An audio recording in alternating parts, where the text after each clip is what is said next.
Well, and someone who is musically inclined sings like Frank Sinatra. It's the one, the only Matthew Archbold. We're going to delve into the mind of one Matthew Archbold. I can't believe he has so much time to write when he's so requested to come out and perform in so many with so many groups there. Yeah, how you doing there, in Blue New Eyes? Jersey?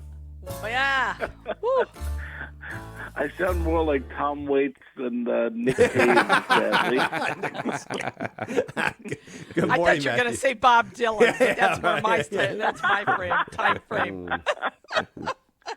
I don't like to make this about me, but It is I just titled wanna let after you know- you, by the way. Yeah.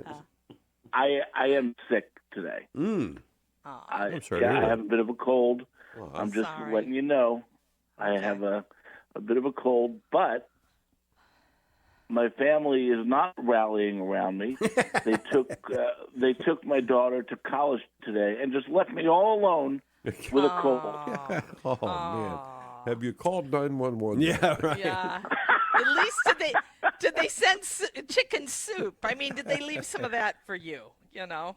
Nothing. I have been abandoned. No chicken soup for the soul, huh? Nope, or for anything. Or for So, anything. so I just wanted, to spread that Okay. my misery We feel bad around a for little ya. bit. Yeah. Yeah, we feel I bad for you. appreciate that. Well, And I speak for I'll my say what Mom co-host. says. Offer it up. Yeah, there you go. Yeah. I think I speak for all of us when I say we're glad you're on the phone, not in the studio. Yeah, there Yes. you go. True. Hey, as Jesus says in the Gospel of Matthew, the enemies, the people in one's own household will become their enemies. You wrote a story that kind of speaks to this, Matthew. Bishop calls, I couldn't believe when I saw this, Bishop I calls know. Satan rather imaginary and says we should fight homophobia and femicide. What? Just crazy. What is Yeah, this story? Here's the thing. You have to wonder, okay, why are we fighting homophobia and femicide? Because they're evil, right? Right. Where does evil come from? Right.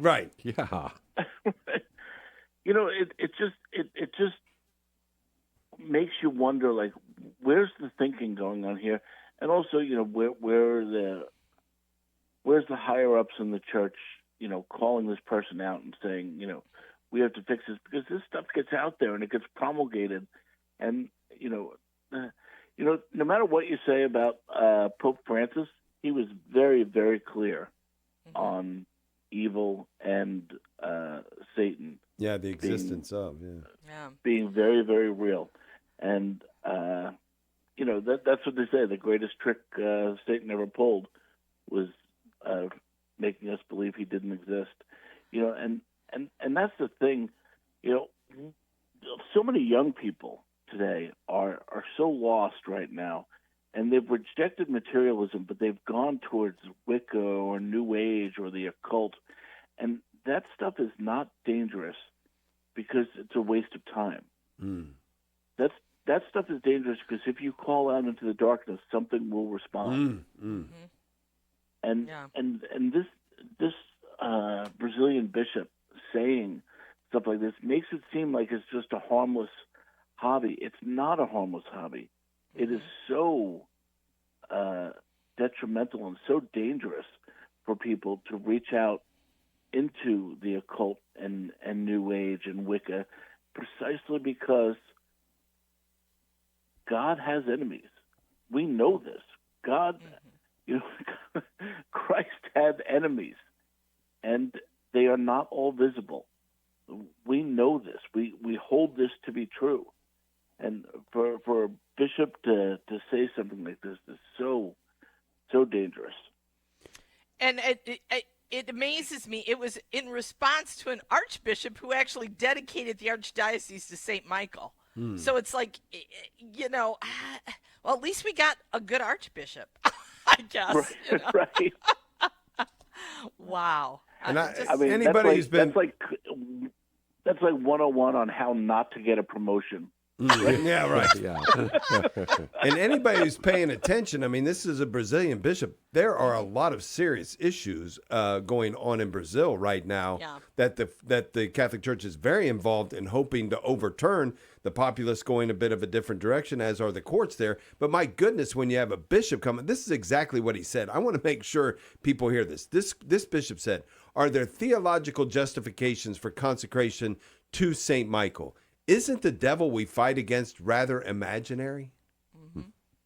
What? Yeah. Well, we did come through a time in The short answer is no. Yeah, right. Yeah. No, But he I mean, is not. We did come through a time, And I that's think, like in the saying late... the fall is imaginary. Yeah. Mm-hmm. And I mean, I think that there was a time in the late 60s, early 70s, even throughout 70s, that we didn't talk about the devil. I mean, we might have not said it was imaginary, but nobody really wanted to say there was a devil. I mean, I've heard this in various places, but I haven't heard it for a while, so this was shocking that it's still out there. I should have figured. And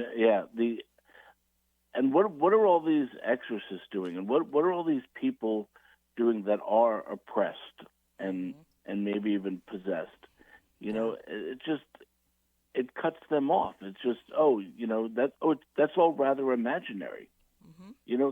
Those are people who need the church desperately, and you're just dismissing them as mentally disordered. Mm-hmm. That there's great harm in that. There really is. It's such a distressing thing from the church right now, because the church has such an opportunity to reach out to so many, because so many people are looking at the church anew. And for someone to, I don't know, the thing that people are looking to the church for is the firmness. It's that the fact that we haven't changed our teaching in 2,000 years. It's been the same church for 2,000 years. You can go back to the beginning. So for this bishop to say stuff like this, it just weakens the firmament under us. And it'll never disappear because Jesus promised that. But it does make it seem he is sounding an uncertain trumpet, and less people will rally to that call because of him. Yeah. Mm-hmm. When Eileen shared this story with me yesterday, I thought, what would Mother Angelica say? Yeah, we pretty much know what she'd say. There'd be a fire behind that thing. Well, Matthew Archbold, I just made a call to 1-800-Flowers, and we're sending over, so watch the front door. It's their new Dayquil NyQuil bouquet, and it should be there anytime now. Good luck to you today. I hope you get past it. I'm glad you guys are having a laugh at my expense. I'll commiserate alone. That's what we love about Thursdays. That's right. CreativeMinorityReport.com. Check it out. Matthew Archbold, always a pleasure. Thank you. Thanks, Matt. Bye-bye.